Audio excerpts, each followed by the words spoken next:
So I want to welcome two returning guests to the show. We have again Michelle and Mark from Arcusoup. So what we will do today is watch a 2.5-hour Ancient Alien special on the British Isles. We did that already, and I think Mark and I had to be professionally resuscitated after that. Mark, you got this blank. It's still one of the best episodes I think that you've ever done, because you can visibly see our brains melting out through our eyes. Yeah. I had liquid on the back of my neck. I was like, "What's that?" And then I realized it was just raw intelligence just leaving my body. I had to have a shower. No, I won't surprise you with that. I will actually hand things over to Michelle for this special episode. Wunderbar. So, this is a year in archaeology. Fredrik asked me to make a quiz based on all of the things that we've covered over the year in archaeology and history, and neither Mark nor Fredrik have seen these questions. So they have asked me to make this so they can compete to see which one of them dies first. What? I've only just learned it's a competition. Now death is on the line? Well, if it's a competition, there better be some stakes. Otherwise, there's no point. Yeah. I don't even know if there's a reward for winning. I think the reward is not dying dumb. The reward is knowledge. That's about it. So, Mark, do you have your scoreboard ready? Yes. Yeah.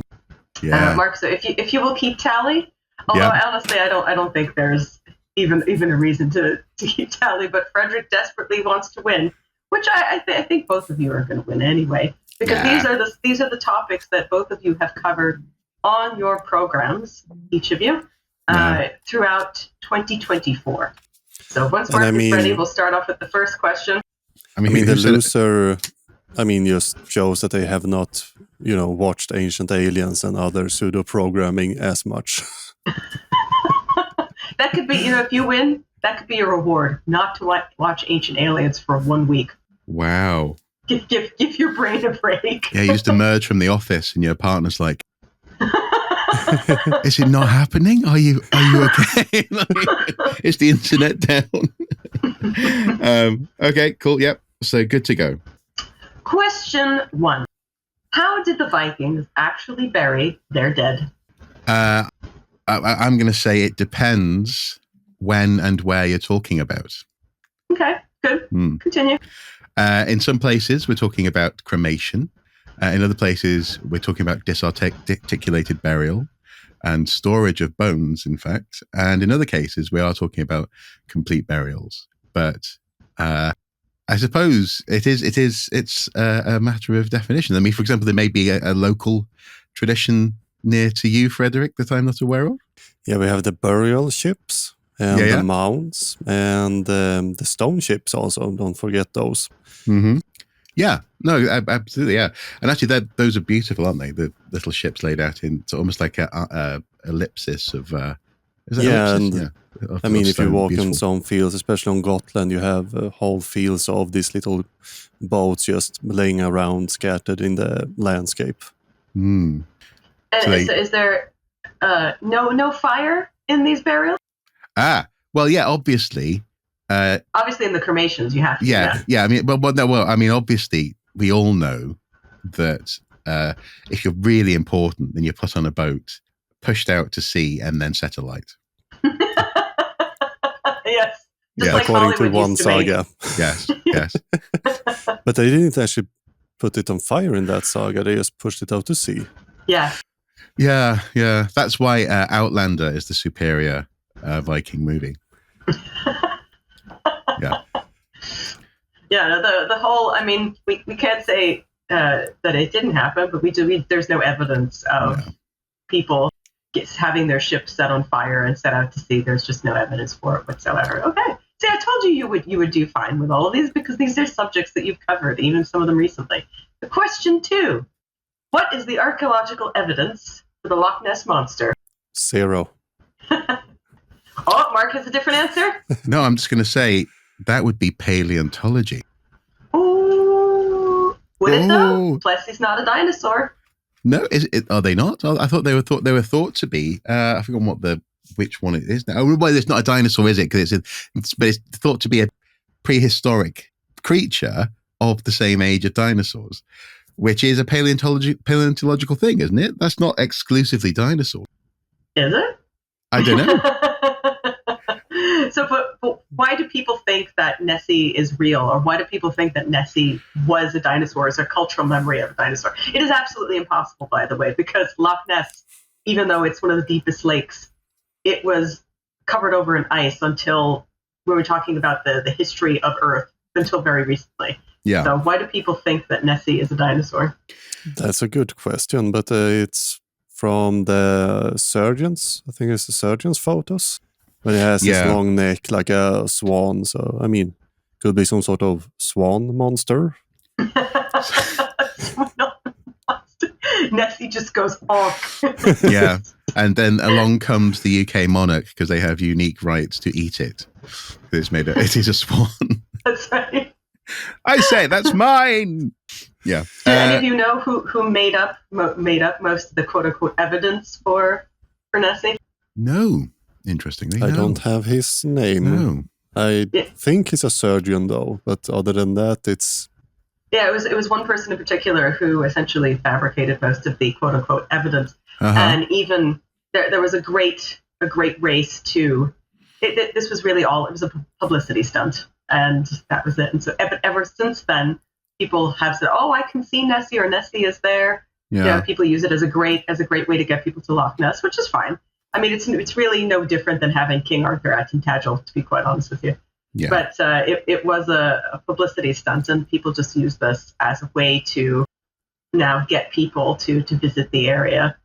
All right. So, question 3: was Rapa Nui established by aliens? Yes. Of course. No. Atlanteans. I guess Atlanteans. Oh, yeah. Sorry, that's the lost city of Atlantis. Yeah. Yeah. But why do people? What is the whole? Fredrik did a whole program on this. But what is the whole difficulty that people have with the return of Moai and Rapa Nui? Well, it mostly boils down to this idea. I mean, the alien part is kind of new, but people look at structure on Rapa Nui and narratives from the local population, and some interpret it as a white set of people came there and brought culture with them, and Thor Heyerdahl, the Norwegian raft enthusiast, went there trying to find this lost civilization that he thought originated from South America, and before that in Europe, but they got kicked out by the brown population in South America, went to Rapa Nui, where they were killed off by the local population, or by population immigrating from Polynesia. But a lot of those ideas comes from there, and then people are somehow befuddled by how you can move stones. Mm-hmm. Well, because there was a story. There's a story, isn't there? There's a tradition that the stones walk into place, and that may well be literally that they were guided. You can sort of rock, and there's been similar experiments done with some of the sarsen stones, I believe, at Stonehenge as well. You can sort of meander them. There's 3 archaeologists that actually tested walking on Moai, so they made a almost full replica. We're talking 10 tons plus, and then they made the bottom a bit roundish, and then they took a couple of people, and then you could just got shimmy it along. Yeah, and then you just wiggle it back and forth, and it kind of moved. You still see those memes of like the statues having toes. Yeah. On the other end of the world, like the heads are here and the toes are here. Yeah. Although, was our Norwegian man, was he just gutted when he got to Rapa Nui and it wasn't Rafta Nui, and he was like, oh man, I thought it was rafts, and then no, because he spoke Norwegian, Mark. Oh, gutted. Okay, never mind. The Flotte Nui. Yeah. Yeah. Hey, I understand that. That's fine. Yeah. So this is a multilingual joke. Yeah, maybe he misheard, the floaty aspect, and I'm going to back off from that. Right, here's a question just for you, Mark. Okay. Who made all the crystal skulls? I know that they sort of turned up in the mid 20th century, seemingly made by modern people, basically out of using techniques that are in fact not appropriate. I don't know the full history of it. I do remember being very disappointed when they turned up in Indiana Jones and the Kingdom of the Crystal Skull. The movie we should not mention. We don't by remember name. that movie, Mark. We don't remember. No. It didn't happen. But you've got to for the canon. No. That's the thing. You just like no. I don't remember Indy in the fridge. I don't remember. I don't remember the aliens talking at the end. I don't remember. No, but the crystal skulls originate in, at least the most famous, the Michael Hedges skull, come from a crystal jeweler dealer from Germany. Right. Yeah. Whose okay. name Right. I forgot, but he bought it there. He bought it from an auction, and then he tried to tell this story a while later that he found it in, was it Belize or something like that? Mm-hmm. And then his daughter has embellished on the legends ever since. And his daughter thought that the skulls actually they could tell the future and that they talked to her. And I just want to know how she divined that, how she thought that the skull, like did she put her hand in and they went and they could actually talk, or did she like shine the back of the skull and looked in it? I just want to know what how they actually spoke to her and told her the things. I think it's telepathically, and if you want to have this power yourself, you can actually buy a set of 12 crystal skulls on Etsy nowadays. Oh, so you can have a complete set with a little mat you can place on. I'm going straight there, straight to Etsy. See, this I have a sickness, okay? I really do, because all I've got going around in my head is, believe me, guys, it's the real thing. It's just like, for God's sake, Mom, what's wrong with you? What's wrong with you? It's great. We don't even have to say anything, Fred. We just watch Mark go in circles, going and then oh no. I'm a self-trolling pun maniac. Yeah. Yep. Ugh, terrible. As long as you know. I've been told. All right. Next question, just for you, Fredrik. The Kensington runestones. Evidence of Vikings in the U.S.? No, it's evidence of a Norwegian with too much time on his hand. No, sorry, a Swede. He had a Norwegian companion too. But this one is not the only one. So what other great frauds are there in the U.S. and why specifically? Great frauds. Were these runestones actually made? Obviously, there's the 2020 election. Then we've got. No, that's not funny. That's not funny right now. Well, when it comes to runestones, there's two of them. I think one is in Oklahoma. Mm-hmm. And who want to go there? So, I mean, obviously a fraud. Mm. But, I mean, a lot of this ties into Scandinavian identity of the immigrants in the early 1900s. So these rune hoaxes are, in reality, a more interesting history from a modern perspective. Yeah. But it's also part of this idea that Americans, the white part of the population, want to feel that this is their land, it's them first. So they kind of invent ways to but Europeans were here a lot earlier, so we don't steal land from the native, we're just reclaiming it. Mm. Mm. As if the Vikings were there before the natives? No, on the Kensington runestone, they're apparently killed by the natives. So, but I mean, it ties them deeper to the country. Then instead of a couple of hundreds of years, we're talking thousands of years of history there that they can relate to and claim heritage from. Mm. But there was a lot of identity movement in the early 1900s, late 1800s, especially among the Scandinavian population that moved to Minnesota and these places, that they still had a strong Scandinavian identity. They still spoke their language. They didn't integrate properly. So they want to, create their own celebration. They got jealous that they celebrate Columbus and not Eric the the red or anything like that instead, because Columbus discovers America. Yeah, Leif Erikson, and but Leif Erikson, according to the sagas, discovered it, much earlier than Columbus. So there was this idea that we should celebrate Columbus, and that's maybe why the Kensington runestone was created, because it was found in close to the World Fair that was taking place, where they celebrated Columbus, and they were a bit upset that the Norwegian and Scandinavian, Swedish people didn't get their representation there.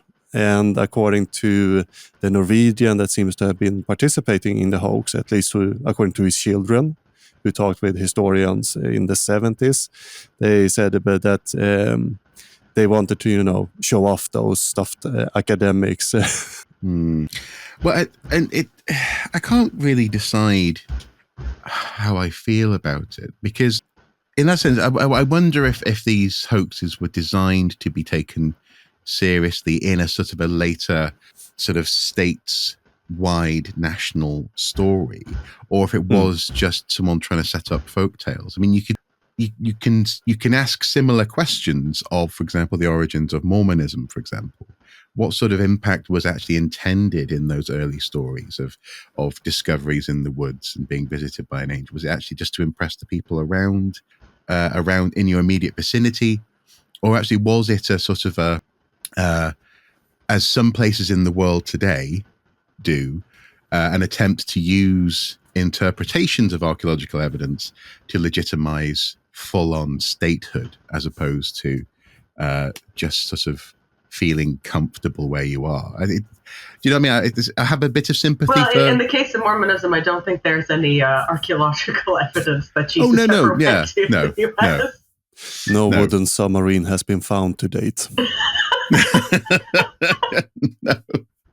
No.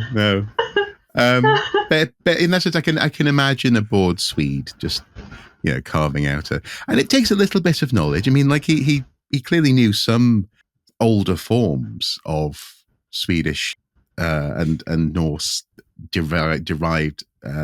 Not really the dialect. runic alphabet that he used. We have several versions of it, so we have to remember runes were used in Sweden as late as 1911. Yeah. And the script he used has no earlier evidence than 1875. Oh, so not even. So I was always under the impression that the runes were flawed, but something about the grammar was pushing it back to medieval, at least, or not? No, I mean, I have read a lot of rune stones, both medieval and Viking age, and when you approach this early Scandinavian language, it's very difficult, especially if you're not used to it. Right. You can't really go to a runestone, read it fluently, even if you know the individual letters or look them up. But this is like someone in the 1800s imagining how it would sound in the 1300s. And I mean, it's a mixture of modern Swedish, Danish, and Norwegian languages that the creator obviously had access to. Yeah. His biggest flaw was obviously not including Icelandic or Faroese. But also, as well, it sounds in that case then it's a little bit like bad dialogue written that's sort of medieval, Mm-hmm. Thou, ye old. Ye old, horrible. My lord, Okay, interesting. It's okay. Sorry, in that sense, it sounds more like a D&D prop. It's kind of like a, You know what's funny, Mark? There actually is like a fake runestone like that, where apparently at a LARP, this is true, there was a runestone to commemorate it.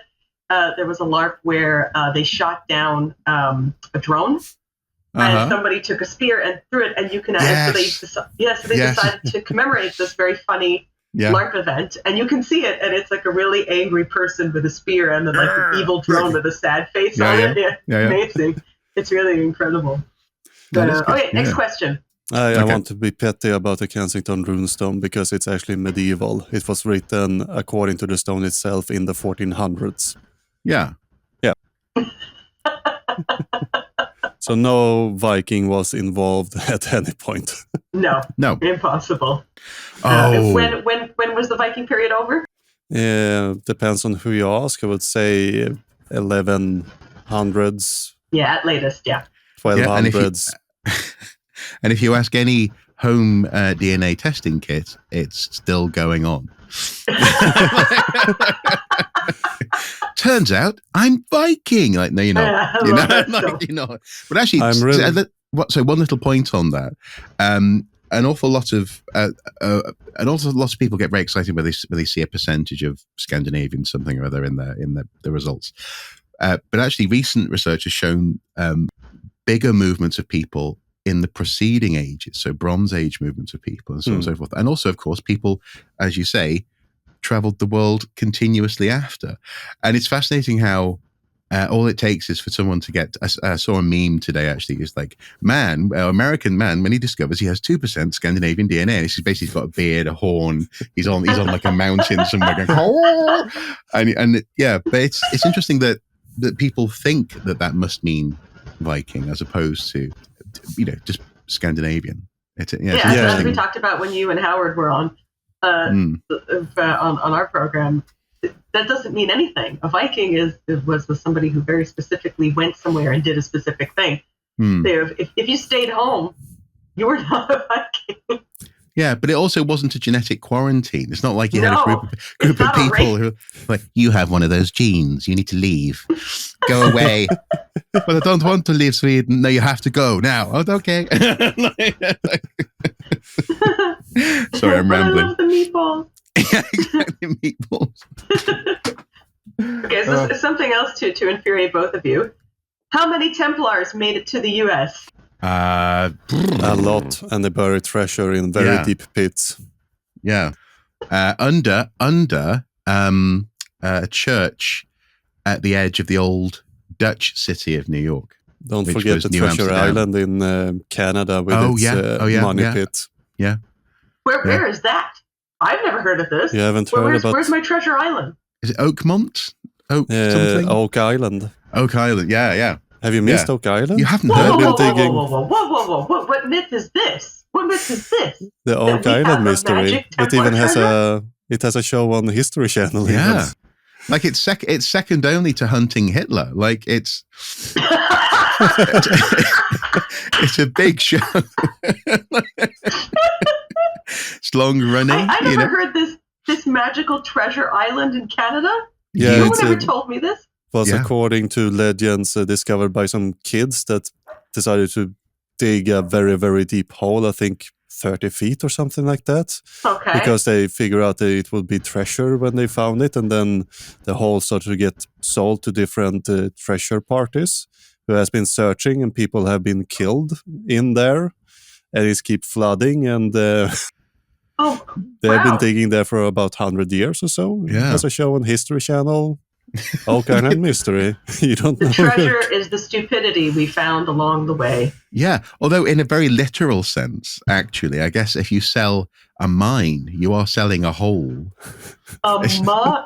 Yeah. And I mean, I guess it's a money pit because, they have sunk a lot of money into it. Hey, nice. I'm going to give you an extra point for that. Yeah. No, you take away points for puns. That's how we operate on this program. Michelle, are you not familiar with your own history? Apparently not. Apparently, I have never been told about the gold caves. And it's not a cave, it's just a pit. But I'm just wondering where my money is at this point. I mean, 41 years I have turned in this world, and no one has told me that there's a magic money pit that I can go and dive into. Yeah. And retrieve gold from. That's but nobody has found gold. No. Because they're not digging hard enough. It's not true, is it, really? This is what happens when we take the children out of the mines. Yeah, see? This is true. But money has been found in the form of franchise rights and TV. So there is, there's drama in them there pits. Got to film it. That's great. Next question. Yep. Did the Vikings and their gods have spaceships? Of course, and spy drones. Oh, yes. Yeah. And heat-seeking missiles. Oh, where did the heat-seeking missiles come from? Odin's returning spear. Of course, it's Vikings trying to describe. Oh, I see. It returns because he's so hot. It just comes back. Comes back. I am the All Father, the hottest man alive. And the sphere returns. Except that one time when I hit him in the face. He's like, oh, my eye. I do appreciate Stargate's riff on this, though, and how they just thought that Thor was like the little green men, and Asgard was the ship, and they just go, this totally makes sense. Yeah, sure. Yeah. I do appreciate that they kind of leaned into that nonsense and just went. Yeah. I seem to recall I didn't watch a lot of that series because I don't think it was easily available.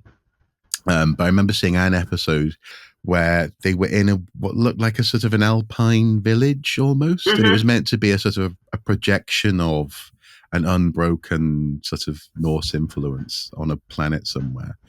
And then I remember them going, we're going to go and meet Thor now. I was like, oh, this is going to be interesting. And it's just that little grey thing with like big eyes. And I was like, I'm very disappointed. Where's the blonde hair? Where's the muscles? I didn't have to have blonde hair, but just have a face. I mean, it was interesting. It sounds interesting because usually they apply the Aryan aliens on that. So it's. I'm glad to hear that they didn't go that route because no, it's great, and they actually made them like they need help because they've been around a long time, but the Greys are having difficulty reproducing. They've copied themselves so much that they can't reproduce themselves anymore, and they actually have other intergalactic enemies called the Replicators that end up coming and swarming the ship. It's the way it sounds they really like the Replicators could solve their issue. I mean. Well, the Replicators replicate themselves, not other things. But Stargate SG-1 was really good with that. They leaned into a lot of the conspiracy theories and made fun of them, but in a very creative way. So they had a whole conspiracy theory about the ancient Egyptians who took people, the aliens took people, and they put them on another planet, and then they built like a whole ancient Egyptian sort of thing. And that the aliens were really called the Goa'uld, so like Ra and Apophis and all these other gods were really parasitic symbiotes that lived inside people and that continuously went into their supporters throughout time. Yeah, their whole take on things was very interesting. But yes, Thor was one of the Greys, and I really enjoyed that. Next question. What is Europe's? So can I just say, both of those, interestingly though, add an interesting query, don't they? They imply that if you take a group of people from a certain time or place and you isolate them, so in the case of the Alpine village or in the case of the Egyptians, that their culture will stagnate. That somehow it will just self-replicate. No pun intended. Yeah. So we're their language where they can all just magically speak English from 500 years ago. Yeah. Well, yeah. But aside from that, so in terms of art, in terms of scientific development, it seems as though the idea is people, and maybe this is true. It probably is true, actually, that you need to have inputs from outside your bubble to be challenged and to grow and to develop, perhaps. It's an interesting sort of implication, I suppose, but it also actually implies that people are too unimaginative to change what they already have. Anyway, just intriguing. They do run into civilizations that are, most of them are either dying out or they need help. Right. And so, their culture is stagnating or on the edge of dying. And so they do come to help the civilizations oftentimes. Whether sometimes they're fungi and they're strange balloon people and they have to help them anyway.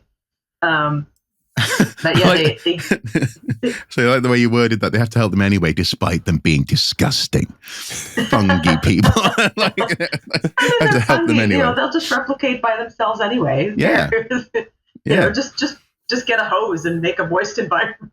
Yeah, get a wet log. Exactly. Yeah. They're great wars with the moss people. Yeah. Okay, so next question. Okay. Did Europe have any ancient pyramids? Yes. Yeah, Bosnia. Yeah. So in Bosnia, there's actually a whole national park for the Pyramid of the Sun set up. And is it Osmanovic I think is the guy's that surname. ancient though, Mark? Oh yeah, it's ancient. It's like from 19,000 years ago or something like that. The only problem is there's no evidence of it, and whenever people go there, like geologists, they go, "This is geology," and I like the way you're both simultaneously taking it. He's got this. Whenever they go there, it's just geology, and also, though, interestingly enough, though, to this day, you do get people who've been there to the archaeological park and say that they've taken part in and seen archaeological excavation. And I wonder, presumably what they're seeing is people doing digging, not actually finding archaeology. But yeah. But yeah, it's interesting. They're called flat irons, which for a long time I called them flatirons because I'd never heard that said out loud. And then one day I heard on, I think it was a National Geographic program talking about the flat irons in part of the US. And I went, oh, flat irons. Not flatirons. Yeah, but Semiramis Managis have excavated a lot. Before, he had on his webpage picture from his excavations where he claimed we found a ancient road leading up, and what he have done is dug down so he hit bedrock. Yeah. And then just put the angles of the shaft a bit so it goes like a road, but he has no idea what he's doing, and part of his evidence is photos with a crystal camera that can only be interpreted by its inventor that photos the area of the hill. Wow. And I thought geophysics was complicated. That's astonishing. But no, so his background, I believe, was in oil prospection. He went and worked in Texas for a long time. Yeah, he has had I think it's a BA in economics of some sort. Then he got a PhD in social science about the crystal skull. Okay. And how the ancient Maya invented them. I have no idea how it... So what institution did he pay for that one? No, it was from a real Bosnian university, but I think it was kind of forced through, because if you read that PhD, I have no idea how he made through the final rounds. It's just... I mean, you can go and read it because I have a link to it on my website on the Bosnian Pyramid episode if you want to have a real headache. Well, and this wasn't written from a sort of a folk tales perspective. This was written as though it was an actual... No. So it's like a archaeology paper, but written by someone who has no idea about archaeology, and for a social science or I could have gotten my PhD then. Oh, yeah. Social politics degree. And then he was he became a professor, but it was just for a paper mill or a diploma mill. Okay. So he often refer himself as a professor. And my favorite thing about him is that when people started to write him and complain about what he was doing and all that, he just add all these real archaeologists that wrote him and complaining as advisors on his website. Listen, that's a genius move. Yeah, it's like, hey, you're advising me. What are we wasting our time for? Yeah. You get exposure. It's a win-win. Genius move. Oh, wow. Fantastic. But to answer your question more seriously, there are one ancient pyramid in Europe that still stands, and it's in Rome. And it's an actual burial. Then we have pyramidal structure in Hellinikon in Greece. But I don't think those were pyramids. I think they were just leaning inwards and then would go up as a tower. And they seem to be quite recent. I even visited those earlier this spring. Beautiful place, but it looks more like a construction that we use in farming, and there's other similar examples in I think it's Croatia with similar structure, and then it had a straight tower on top, but the sides were kind of leaning, had a slope on them. And crucially, the Rome example is inspired by, of course, expeditions into North Africa. So in that sense, it's not a Roman pyramid. It's inspired by something else, similar to, for example, near to me, Durham Cathedral. Its architecture is inspired by people coming back from the Middle East, having seen mosques and going, "Oh, we could make that," and doing something similar. So, no, it was aliens. They did it, Mark. They did it. Yeah. I love the idea of an They alien. also put the spaceman on the cathedral. Yeah. And the xenomorph. The xenomorph in Glasgow, yeah. Yeah. I love the idea of an alien going around with like either a salesman's coat or a suitcase, briefcase rather, and just turning up and going, "Take me to a leader." So you're taken to the leader, and just goes, "Right, have you considered pyramids?" And then just go slaps down the suitcase and the pyramid scheme pops up. Yeah. Yes, exactly. It's a pyramid scheme, precisely. Yeah. That's literally what it is. Yeah. Open up the briefcase, and before they know it, they're signed up. So the emperor's just like, sorry, what? Who are you? What's going on? He's going, right. So you want the emperor's just looking at the thing you signed, going, "What's a timeshare?" Yeah. He's like, right. So we're signed up to package B, right? Okay, yeah. And they have no time to back out of it. Before you know it, the Senate's having to, fund a pyramid, and the alien's like, yes, commission. At the beginning of Saints Row 4, which is one of the best games ever, there's a whole sequence where Keith David is like the advisor to you are the president, and Keith David is the advisor to you. He goes, okay, so which one, like the aliens are attacking, there is literally an alien ship coming and attacking people. The aliens are coming to suck up Jane Austen. This is a real thing that happens. And, if you've never played this game is absolute genius. And so Keith David holds up 2 contracts and he goes, which one do you want to do first? Do you want to cure cancer or do you want to cure hunger? And that's like your first choice as president. And you go, oh, no, man, fuck cancer. And then the aliens come and they stop you from curing cancer. Wow. Okay. And so that's really why we have cancer in the world, because, 20 years ago, we stopped the aliens, or the aliens stopped us from making medical advances. Yeah. If only. Speaking of other infuriating things, is the Shroud of Turin real or fake? In what sense do you mean real? Well, Mel Gibson just decided to say that it was real. Oh, come on. Yeah, and he Mel also Gibson said that says a lot of Phoenicians things. sailed to the Americas and that he don't believe in evolution or carbon dating or whatever he said. So, yeah. It's real in the sense that it's an actual artifact that was made by an artisan.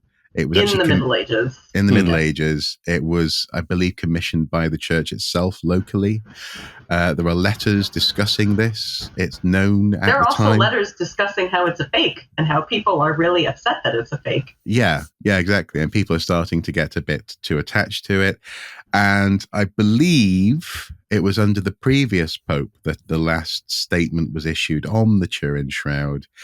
And what they said was, undoubtedly, it is central to many people's faith, or rather, it plays a great role in people's faith. Yeah. Yes, it's a representation. So, but they don't go so far as to say it's not real. The only reason that people think that this is quote unquote real is, so just like Fredrik said with our previous question, somebody faked evidence, and they claimed that there was blood on the shroud. Yeah. There was no blood on the shroud. It was a paper that got pushed through by somebody who saw the shroud. I think it was in 1998. And they had a vision. They had a vision that it was real and that there was blood on it. And apparently that was good enough for the people who pushed the paper through. And of course, that paper has since been retracted and it's not real. We know it isn't. And people have to understand that in the Middle Ages, people didn't think that this was real. In the Middle Ages, there were lots of pilgrimages to see lots of different relics and artifacts, and we know that these relics were not real. It was a representation. It was a Sunday out. People could go and see the finger in a cabinet, and then they could come home, and it was a nice excuse to have a good picnic, to have a nice day out. Yeah, I mean, it was a tourist trap in a sense. You go there, you bought a medal to show that you was there, and then you went back. Yeah. That's pretty much it. It is, and no matter what. And the problem is, of course, conspiracy theorists will keep going back to this one paper in the 90s and going, but you see, he said it was real, and they pushed the paper through, so it must be real. And now, of course, there are going, no, he's silencing him. You have the Shroud Research Group, I think they call, that consists of real scientists, all of them religious, surprise, surprise, but they are still publishing paper trying to prove, and they actually get paper published, and trying to get new dating techniques, and the only object they are testing them on is the Turin Shroud. And it's such a shame because in that sense, I know fine well that there are religious scientists in my friend group who are deeply skeptical people. In that sense, you don't have to be making up things just because you have a faith in something else. But it's also a real shame that this comes actually back to the episode that we recorded on magic, doesn't it? This idea that somehow in the past there wasn't the complex cultural capacity for people to enjoy fiction in a deeply meaningful, complex way. In the past, people knew that magic was entertainment. Yeah, magic is entertainment. Yeah, mystery plays as a representation, and artifacts, icons even of faith, as something to inspire you, as opposed to something that's literally, in this instance, the shroud of that wraps the body. So it's it's an interesting example. But also, this is, I don't know if this is on your list, Michelle, but this is something that I was mentioning to Fredrik the other day. This is why I suspect that the Gunung Padang retracted paper is going to just echo on forever for a couple of decades at least. Because I actually wasn't going to mention that. No, it's good that you did. But because in that sense, we've had. So I sent one link over to you, Fredrik, but that now there's been two more since then. Since that one, on the 27th of December, there were 3 or 4 in the autumn last year, and obviously the paper was retracted back in March. And I think what I'm finding quite disappointing is the lack of literacy on the part of journalists to understand how important it is that it says this is retracted. It may still be readable. I will just say this, Mark, that I don't think I think that's by design. Because they will it's to get clicks. They will automatically print an article based on a retracted paper, and then all the comments on that article will be, this is not true, this is retracted. But they do it purposely to get the rage bait going. Yeah. And that's one explanation, but then we have to remember that most papers has gotten rid of their, science journalists. Meaning that they don't have people that actually can read a scientific paper, because it's not like picking up a book. You have to train a bit to do it. But the definition of the word retracted is universal. You don't have and that's a bit bad from the publisher sides in this, because they should just remove it off the internet. Of course, there can be PDFs floating in obscure places, but they should just put a retracted and then pull down the article and the abstract, basically, and just this was not correct. No. Next question to infuriate. So were the 4 golden hats from the European Bronze Age just priestly antennas? Oh. No, it's to communicate with the space overlord, Michelle. Oh yes, sorry, excuse me. Yeah, well, I can't disagree. You can't see for people who are listening, but Mark's confusion is just really wonderful. No, about the German golden cone hats. Yeah. But in that sense, it was more just a case of the space overlords. I wonder which ones these are. Which particular space overlords are we talking about at this point? It's a fascinating thing, isn't it, as well, with hats. But that's a whole other story. But are they just conical? I'm not quite sure which ones you're referring to. So these are Bronze Age, from the Bronze Age, and found in Germany. And there are speculations that they are part of a calendar, if I remember correctly. I actually saw one of them here in December when I was in Berlin, and realized that the Pergamon Museum was closed for the next 30 years. Well,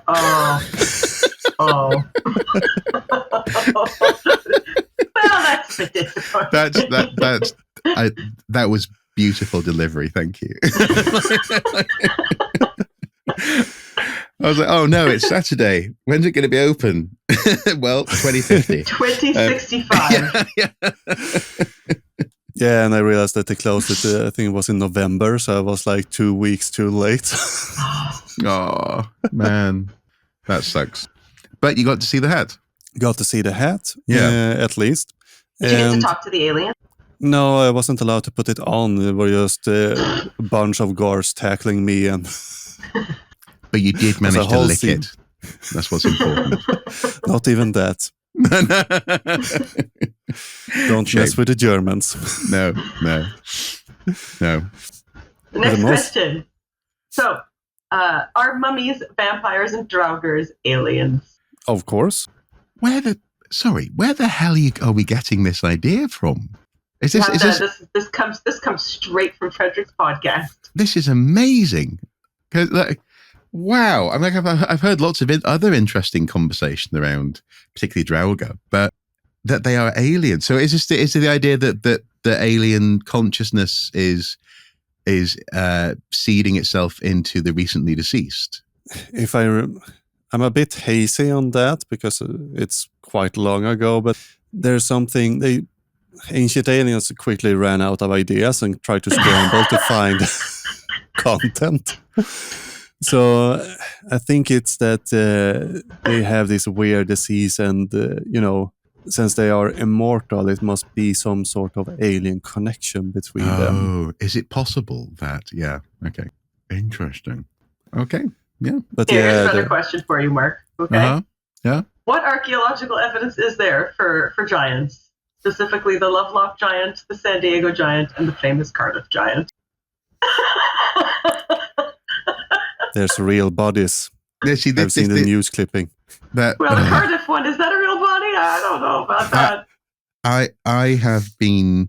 The one good thing about having now actually finally taken an indefinite hiatus from having an Archaeosuit Facebook presence is that I no longer have to sift through the feed of Photoshop skulls and I mean the other day there was a toothbrush. This was AI actually, an AI toothbrush that was meant to be the size of basically I don't know a bus. Because giants, and they can't even get the scale of these things consistent. Because like sometimes the giants appear to be just big people. In other cases, they seem to be the size of the Colossus of Rhodes or something, and it bothers me. But then, what bothers me even more, this is a long-winded answer because I have no actual answer for you. What bothered me even more is that we're getting this now in the new Indiana Jones computer game, which is a fantastic game. I'm very much enjoying it. It's so good. It's so good. So good. But they're doing it. They're doing the Nephilim and they're doing something else at the end. I don't want to spoil it for people who haven't finished the game. And that's a shame because it's one of the more. It's not as overtly colonially crap as Ancient Aliens and so on and so forth, but it's one of the most persistent pseudo-archaeological New Age myths, and it's strangely popular with people who are very much of faith, of a belief, and they need this to be real for some reason. They really and it confuses and upsets me basically because clearly you have people who are making, especially in the early. Is it any better than the Ark of the Covenant? It is better. I think. No, I think the Ark of the Covenant is better actually in terms of because at the very least there's a focused single object which has a connection to the storage of laws and Moses and all this kind. There's a reason for that, for this focus of an object. In that sense, it could be construed as something similar to the Turin Shroud. It's an icon of faith. It's a representation of a story. But with the giants, it's the fact that it's so inconsistent. But it's more to, in the early 2000s, especially in the early 2010s, people were really ramping up their Photoshop skills, and you had these really upsetting, little people next to giant skulls, like they don't want you to know the truth. And, we all saw that crap. Yeah, and it's such a. I mean, they've been going on with this for ages, though. I mean, look at all the tabloids. You see every tabloid. Alien baby is born to giant man. the client, everybody knows it's fake. It's just funny. But I have a special place in my heart for those old school Photoshop pictures. It's just something. Oh, so good. So good. I mean, I do, but the problem is that the comments below are indistinguishable from comments you get still today. People just go really push it. So for example, this is completely off topic, but someone commented the other day on a TikTok piece about it was the Joe Rogan wristwatches clip. So someone shows him pictures of, I think, from Sumerian carvings of so-called wristwatches, and someone commented saying, but isn't it possible that don't get me wrong, she said, I don't believe that they're wristwatches, but isn't it possible that our leaders are trying to make us think that gems and quartz and diamonds don't have special time travel powers, so that we don't. That's not at all where I thought you were going. Yeah, I know. So that we don't investigate it, so that we remain powerless. And I didn't respond, but I really wanted to say no. You know what? Because Sharon, you take your little rose quartz and you go up to a world leader and you magically bibbidi bobbidi boo them away. Yeah. And I'll believe you. Yeah, exactly. Yeah. Do it, fine. But I think it's much more likely that people getting lost in those comment sections is precisely what lets people get away with not tackling climate change, not doing effective economic work, not actually, working for the benefit of humanity. It's what do you mean? My giants and my research are all and then for the benefit of humanity. Yeah, and you have to remember that the sites often radicalizes you in a way. So I completely destroyed my social media accounts for this podcast, Digging Up Ancient Aliens, because I press the pseudoscience. I get more and more, and it gets darker and darker for every day that passes by. But I mean, for a normal person that clicks it, oh, this looks interesting, then they see it again and again, and kind of reinforces this idea that it must be true. And I mean, as I said, a special place in the heart for the old school Photoshop, the AI. I'm not really, I hate those, but they even got lazier recently. So have you encountered Stargate Voyager, or Derek Olson, as he's also known? He published a lot of weird claims online, but recently he published a picture of a skeleton and said 15 real evidence for giants. And I reverse Google that image. So it's from a Mirror article talking about the excavation in the Astrakhan region in Russia that mentions nothing about them being very tall. So it's just a photo. This skeleton is far away, Dougal. No. And then he kind of cropped it so it kind of looks big, but... Wow. That is lazy. That is very lazy. We're not going to talk about the Holy Grail, but I just want to mention it for a second, because all of these, and obviously all of these giants are fake, and but all of them for specific reasons. But especially like the Cardiff Giant, which was just like a carnival hoax, and it's made out of stone. And when you look at it, you just go, oh, come on. Like, who would believe that this is real? This is ridiculous. He looks like a Pez candy. It's really terrible. But people, I've even heard people say things like, oh, but people who don't believe in conspiracy theories say, oh, but the Holy Grail was real. And I go, no, we know who invented it. It was never real. It was really, it was part of the Christian cycle, and it's meant as a symbol of purity and faith, and it's unattainable. That is what the Grail means, that it's something that's completely unattainable. But people still believe that it's real, but just because it's so prevalent in media, and as well when it comes to Enochian literature, which is what these giants of the Nephilim are from, people look at the Ark and they go, oh, but like the Ark of the Covenant, that might have been real. We don't have any evidence for it, but it might have been. So why not the Nephilim? If we can find evidence for it, then no, it has to be. And they think that like the Book of Enoch and the Book of Giants were taken out of canon because the government doesn't want you to know. They don't want you to know that there were really giants. You go, no, those were written way later. That's Greco-Roman time. People don't understand the timeline of when things biblically were written down. So in that And sense, they see books like this, and they just think, well, why isn't it part of canon? Why don't we know about this? So in that sense, do you think then that actually there isn't, is there a safe level in that sense? So if I was trying to make a distinction between the Ark and giants, or and even, for example, the Turin Shroud and giants, but is it possibly a case of, for example, maybe actually the Turin Shroud should be considered to be akin to the Ark, if not giants, because it's clearly an artifact of fiction. It's religious fiction, but it's still fiction. Should we get into the whole is all religious fiction just fiction? Well, it's a pretty deep discussion. I'm not. I don't want. This comment section is going to be hard enough anyway. But I think it's possible for people to have articles of faith. Yes, I know what you mean. Yeah, in like a personal way. But it's interesting. Yeah, I think I see why you hop from the giants then to the Ark, because in that sense, why are you letting one through, as it were, the gap and not the other? Yeah. Yeah. So, for example, if the Nephilim are mentioned in conjunction with Noah and the Ark. Yeah. And if we don't have, there's obviously, Dr. Irving Finkel, who's such a legend, has written the Ark before Noah, in which they talk about what the Ark might have looked like and how based on the instructions, there's probably a giant coracle and that kind of thing. But again, we have no evidence of the Ark. No evidence of Noah's Ark, I should say. So is it really, at that point, is it really any different than the Ark of the Covenant?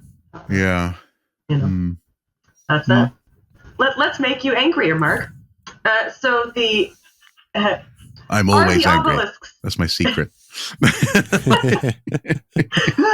just going to Hulk out eventually. Are the obelisks an Illuminati conspiracy? Which specific obelisks? All of them. Right. Okay. No. No, because they're part of the ancient alien Egyptian power grid. So we all know that the pyramids generate with the hard drive? electricity, and then the obelisks are, pylons that makes it flow forward. Yeah. Well, there you go. That's it. Yeah. One interesting thing I know about the obelisk that ended up in London, the Cleopatra's Needle, is that they used as ballast for the ship mummies, cat mummies, and other remains of the dead, which, when they got to London, they then used as fertilizer on fields in and around the countryside. So, why do people work so hard to make these things make sense? Because the Illuminati, you'd think that they'd have better things to do, wouldn't you? That organization lasted a handful of years, and that was it. They were done. A couple of thousand years after the last obelisk. Yes, exactly. That's what they want you to think. Oh, yeah, sorry, yes, exactly. Obviously, that's what they want you to think, Yeah. The greatest trick the devil ever pulled was and just like that, he's gone. Yeah. But I hadn't heard that one, obelisks. This is an education. Yeah, thank you. Yeah, here's another one you probably haven't heard, Mark. Is Newgrange aligned with the Orion star alignment? No, it's not. Yes. No. According to ancient alien theory. It's like we're all trying to out dry each other. There's this moment where I go, what? Oh no, yeah. Oh God! I actually got someone commenting that it was proven that it was aligned with the Orion constellation, and it's well known that all monuments in this area aligns with different stars and star signs. And then I asked him what paper was this published in, and then he stopped responding. Probably because he's still trying to find the paper. I mean, paywalls are horrible things. So JSTOR, my friends, JSTOR. Edudemia.edu. You can find all papers there for free, and all you have to do is make an account. There is no cost whatsoever. Oh, I As know. long as you are part, you can do it as well through your public librry. They can do it for you. Yes, absolutely. Okay, that's cool. I know I have a legacy login as a alumnus from my uni, but I've never used it because, frankly, I forgot. And then now I'm now just going, oh yeah, all this time I've been going papers. Need access. Okay, thank you. Public service. Next question, just for you, Mark. Yeah. Why do archaeologists love bricks so much? Because they're amazing. Bricks are wonderful things. Baked bricks, cooked bricks, ceramic bricks that exist, broadly speaking, further north than 40 degrees on our planet because it's too damp to have sun-baked bricks that don't collapse, are not only like Lego, they're not only sort of little things that you can build almost anything out of, but they're also wonderful little records of material usage, of building techniques, but also just of things like footprints. You get cats and dogs and people. You get beautiful. There's an antifix tile from a Roman bathhouse in Prestatyn, where I'm from, that exists because actually tiles and bricks and other ceramic building material is actually quite hardy. It's one of the best pieces of evidence that we have, and I feel like you've given me a little shop window here for one of my not so jokey, genuine loves. I've given you hope, which I'm now going to crush. Oh, okay. Well, I'll just say I've got a small collection of bricks in the back garden. I can send you a photo if you want. But I also enjoy good bricks, but in Sweden we don't really have brick building until the 1200s. Right, so it was our first building made out of brick was built just outside of Birka, the Viking settlement, by the Swedish royalty at the time. And I mean, Sweden isn't really the place for bricks. We have other cheaper materials. We haven't used it as much, but it was supposed to be a very fabulous building, and we even have found bricks with marks of who made them, and he was very proud, so he signed it in both sides in rooms, so we know that one who made these bricks was named Bove. Nice. You see, bricks, great. Here's a question to crush your soul, Mark. So, okay. Why won't archaeologists just admit that the Earth is flat? I lift you up and I put you down. because to be fair, why would we? Like, and I mean that not only as in you won't admit it. Okay. No, but not only. Well, actually, no. Okay, let's flip it on its head. Why wouldn't we? Okay, so in that sense, if the Earth was flat and we lived in a perfect Euclidean geometric projection, then actually it would be wonderful for strata. It would be fantastic for doing an excavation because everything would be flat and you wouldn't have confusing shapes, and gravity wouldn't mess up a site after the fact. You wouldn't have to figure out the processes going on once something is actually in the ground. Life would be much easier as an archaeologist if the world was flat. But it's not, and we know it's not for various reasons, which I understand. But I'm also not an astrophysicist who points this stuff out a lot elsewhere. Or just very simply, even the Greeks knew the world was round. Well, that's the point. Aristarchus. Yeah, the idea that the world was flat. People think, medieval people. No, they knew the world was round. But how did they knew that, Michelle? Well. Because of the aliens. No, they knew it because of sticks in the ground and observing shadows. It's and actually there's one thing. Sorry, I know that was a joke, but one thing that I've been playing Horizon Zero Dawn in the past couple of months, and there's a wonderful moment in that game where the protagonist is climbing up a hill to get somewhere, and someone in her ear is saying, "The world isn't flat, Aloy. This may surprise you." And she just goes, "Of course it's not flat." And she talks about how just observing, I think it was shadows from the top of the ruin in the city, you could tell that there's a change. Yeah.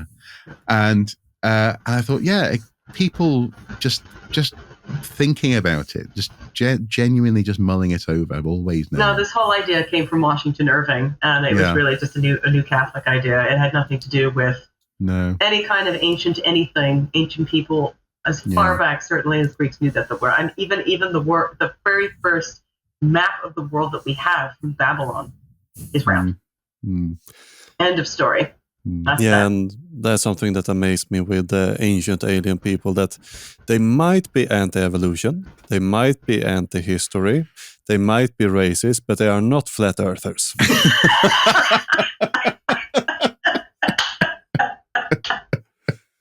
Small victory.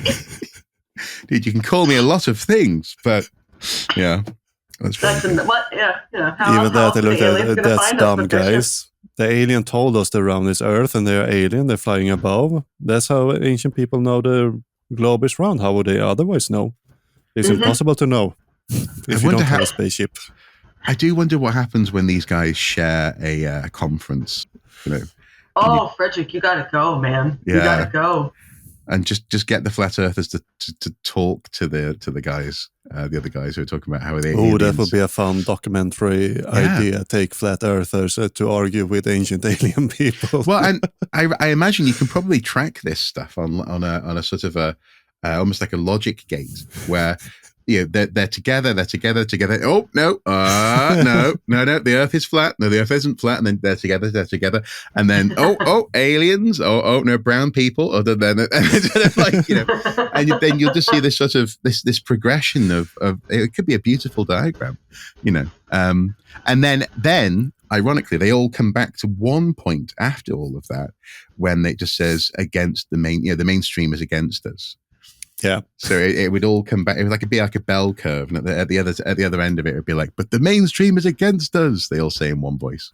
And then where they will start fighting again about who is mainstream of them. Oh yeah, you're mainstream, man. Yeah. Mm-hmm. You just have some random guy in the middle breaking up the fight, going, "Bro, trust me." yeah.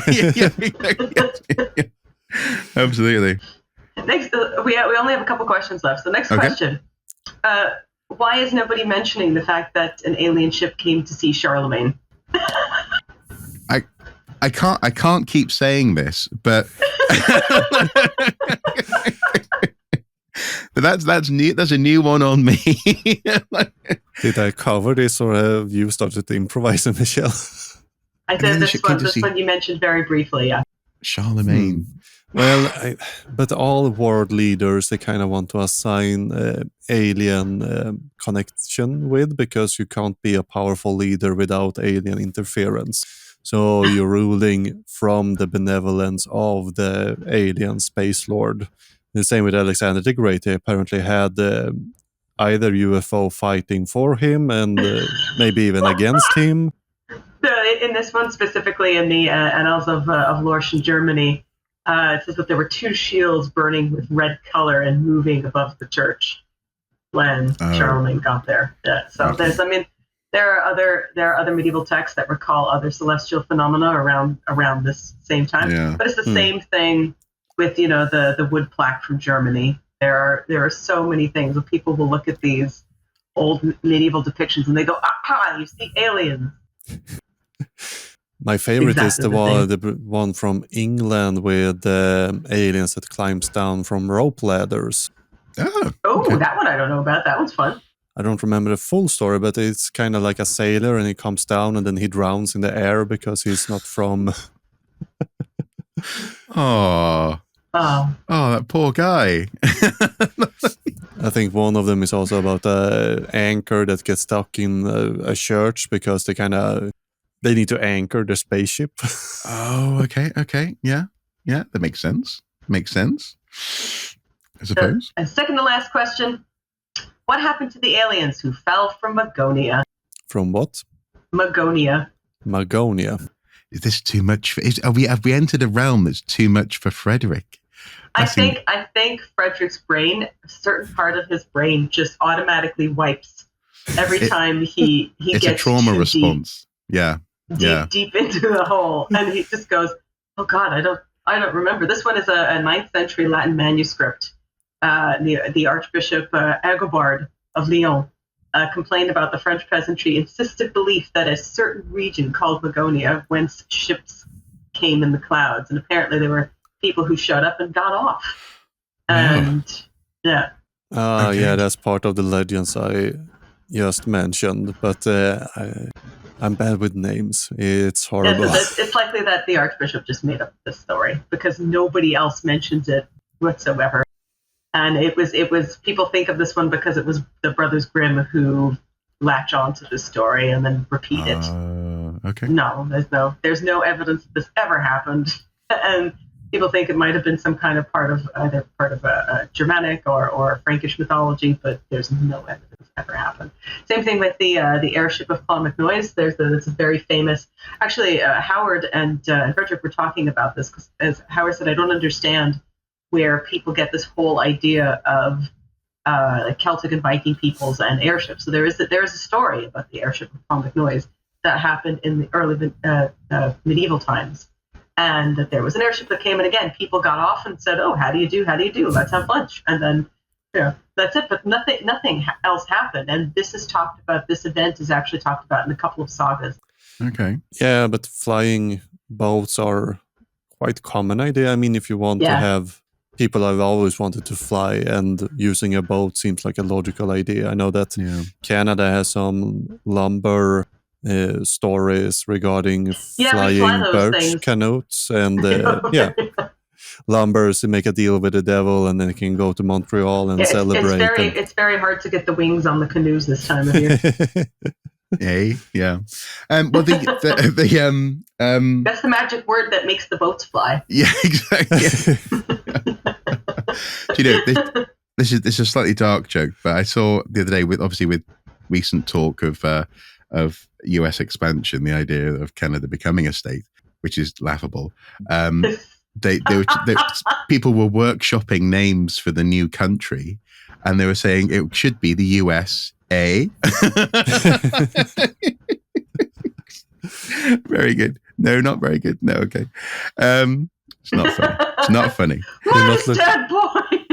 You're not looking forward being the 51st state, Michelle? Yeah, sure. I mean, we'd love to take over the U.S. and give them free healthcare. That's great. Yeah. We'd love to do that for them. Yeah. Especially with the horrible fires going on now. We would, Canada's already down there fighting the fires. So we would love to give them insurance. Yeah, absolutely. Canadians and gay firefighters, apparently. Are they one and the same? I'd love to see pictures of those. Fantastic. Yeah. Mm-hmm. Great. Love it. Last question. Did the aliens build Rome so that all roads lead to the same spaceship? Come on. That's a saying, man. That's a saying. Where did it come from? I don't know where it comes from. I can't remember where it comes from, but it's a saying, and that's not a guiding principle of Rome wasn't built before the road, after the road network, rather. Do you know that implies that there were roads there, and then the Romans founded Rome. That's not how it worked. That's not how it happened. That's not. And then the idea that therefore it's a drawing process to suck in humanity onto the mothership. It's just logic. Basic just principles of cause and effect. That's all we need in 2025, and I'm not sure we're going to get it. And all roads go to the object that it's referring to. Not the Colosseum. Fredrik, do you know? I would say it goes to Colosseum because it's a great place to land your spaceship. Oh, interesting. Okay, the circle. Okay, I see that. Yeah. It's in reference to the Millennium Aureum, the stone. But I mean, it's logical that the Romans would build roads that lead to Rome, since it was the capital. Yeah, but that's where the aliens are, obviously. Yeah, I'm I love you guys, but can we next time do a quiz that doesn't kill us? This was at Fredrik's request. So on that, how'd you do, Mark? What's the score? I haven't actually. This isn't taught. I have a score of 7, which Fredrik will be happy to know is not as high as his score, which is 7.5. Ooh. So very well done, Fredrik. Well done. And the 0.5 was just for a little bit of extra knowledge here and there. So very well done. See, Fredrik, now that you've won, what do you get? Yeah. I guess I don't have to leave the show to Mark, who otherwise would be your new host. Oh, God. Just crying. Like, I don't want to have to 2 hours of Mark ugly crying in a microphone. So I didn't know. I didn't mean to win the quiz. I'm so sorry. Wow. Well, I don't know. I mean, do we think that that the ideas are going to calm down as far as No. No. Okay. No. No. Okay. As long as there is, it's something I've known in general. Something I've seen really in the last 20 years, especially now with horrific AI and all these kinds of things. Mm. People will believe what they want to believe, and the interest in the truth and in history, people are just not interested. We do this as well on my show, where we talk about things that actually historical events that people will say happened, which we did not happen. And it really is down to education and the education systems in everybody's individual country. And unfortunately, there are certain countries that have unfortunate education systems that are designed to keep people guessing, really. Yeah. And they just leave people to find out on their own. And sometimes that works and sometimes it doesn't. Yeah, but I actually working on Ancient Apocalypse at the moment, season 2, so I have new headaches going on here. But Michelle, Mark, great having you back. Happy that I didn't have to hand over the show to you, Mark. I think you're equally as happy. Remember, read the fine print in the contract next time. Yeah. But, yeah. It's a predatory Fredrik contract. Yeah. But take care, and I hope to see you again sometime. Bye-bye. We'll see if we come back.